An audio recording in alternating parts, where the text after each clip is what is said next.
guys, welcome back to another Video Now interview. Today I will be talking to Kiara Hope.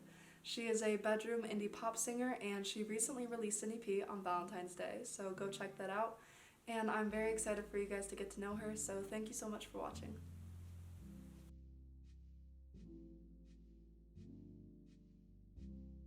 Hi, I'm Sterling. I wanted to thank you so much for hopping on this interview for Video Now. Yeah, And if you'd like to introduce yourself. yeah. Thank you for having me. My name is Kiara Hope. I am a independent artist. Perfect. So I guess what I wanted to start with is how did you get into making music? So I first got into making music like around sixth grade. I started on the clarinet and I really hated it. And then I switched to trumpet like 6 months later, and had to like kind of catch up with the class. But I actually caught up like pretty quickly, and this is kind of when I learned that I really grasp onto like instrument basics. So that was kind of like my first little uh, but that got me interested in first making music. Before I was really interested in like making anything, everything I did seemed too easy or too hard.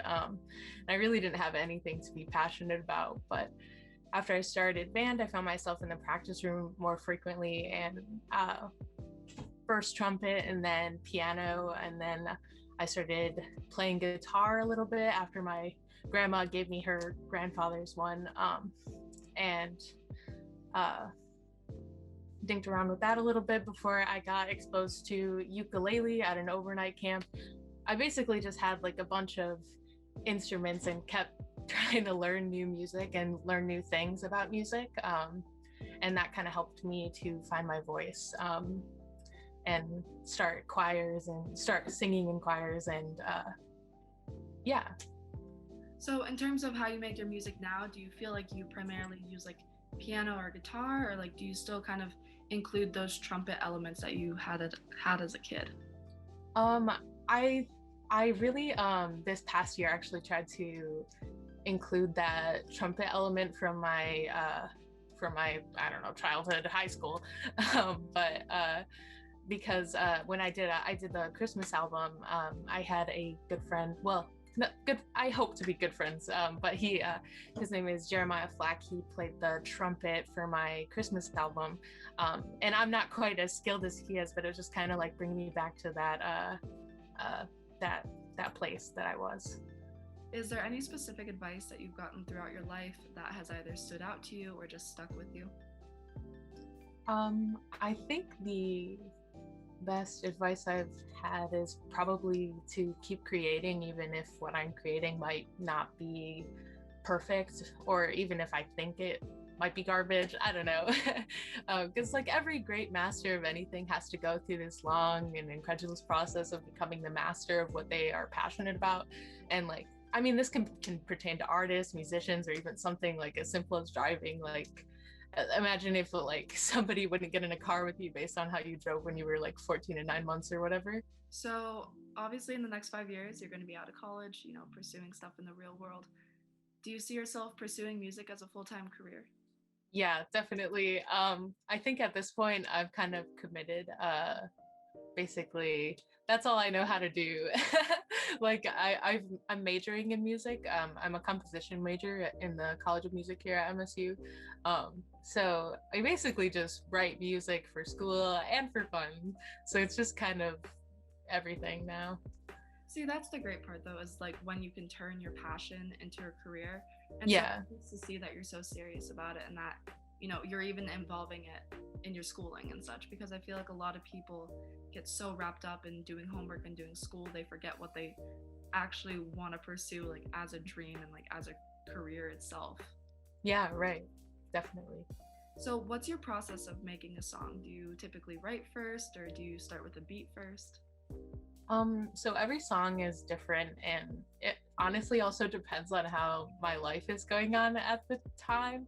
But I started out using this program called Cubase, which I made my first album and the Christmas single with. Um, and basically just kind of watch YouTube tutorials and trying to figure out how to get a good recording, and working with my composition teacher at the time on how to get a good recording and how to like use compressors, and really just watching YouTube videos and trying to work with this new kind of program that I had no idea what to do with. And then so the process is kind of a little, I don't know. My favorite thing to do really is to just kind of like sit down at the keyboard or a guitar and just kind of like fiddle, try to get any kind of sound out. I mean, it doesn't really have to be concrete, and I'll record myself, even if I'll kind of just record a session of me kind of jamming and seeing different chords, saying different words, not really anything concrete. And then I later kind of go back through those and find different pieces and things that I like, and try to like what's that called? Try to refine them and make them actual songs, actual music, not just me playing for 10 minutes trying to figure out how to make a song. But no, I feel like that's the cool part though, is that every artist that I've spoken to has always explained a different process and always had a different way about going to write their songs, or different ways that they produce beats and such. So it's really cool to see like how you kind of just mess around, and then you find the little things that you like. Yeah, definitely.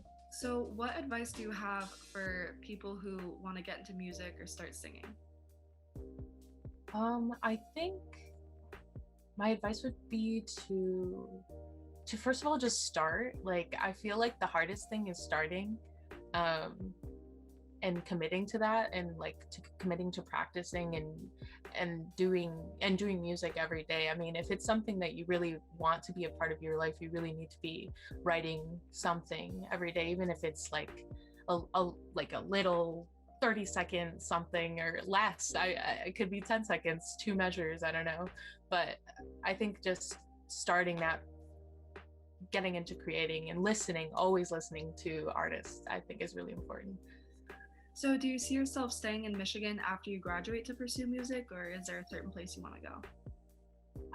I see myself, after I graduate, probably going to grad school. I'm thinking I'll either do African studies or pursue like more composition or music theory. Those are kind of where I'm kind of going on the path to become a professor, in case I don't know, I gotta have a career. So I'm trying to get my master's after I graduate from here. So wherever my university is, that is where I will be. Maybe in Canada, hopefully I'm looking there, but otherwise probably in New York, or I think I'm looking at places in Georgia. Not really anything in Cali, but there's a lot of music schools there, so I'll probably look. But I feel like California is definitely a place, obviously I'm biased because I'm from there, but it's just one of those places that, similar to New York, there's just so many different artists there, and it's so interesting to learn the different dynamics and meet the different people. And so, obviously if there's anything I recommend, it's just travel anywhere and everywhere, sing everywhere, anywhere, and just, put your music out there. Yeah, definitely. Thank you. So I really appreciate you hopping on this interview.